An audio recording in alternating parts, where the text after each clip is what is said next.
भाऊने आणलं होतं 2 पत्रकार. मग मी बी कशाला हात नाही लावला. कुठलं तरी भावांना नोकरी लागन ह्या हिशोबाने त्यांचं कष्ट केलं आपल्या वाका यंत्रामध्ये कैद. असू दे मंडळी, हा झाला गमतीचा भाग. त्याच्यानंतर मंडळी आम्ही गेलो पंपाव. तेवढ्याच सोन्या भाऊला आला एक फोन.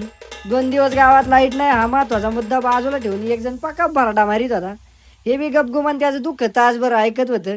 मग म्हणलं तुम्ही पत्रकार होण्यापेक्षा वायरमॅन झाला असतं तर आता रेल्वे पकडून त्याच्या गावात लाईट लावून बी मागं आलं असतं.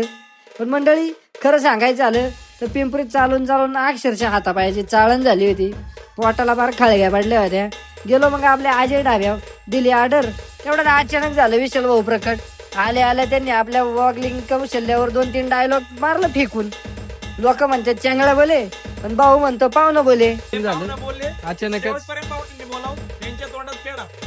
तोपर्यंत सोन्या भाऊन रवी भाऊ पक्का कारवलं होतं. ते पक्का तुटून पडलं जेवणाव.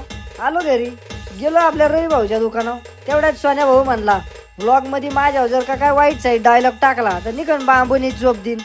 पण मंडळी ह्याच वाक्याहून सगळं रामायण महाभारत घडलं आणि संपावला आपला ब्लॉग.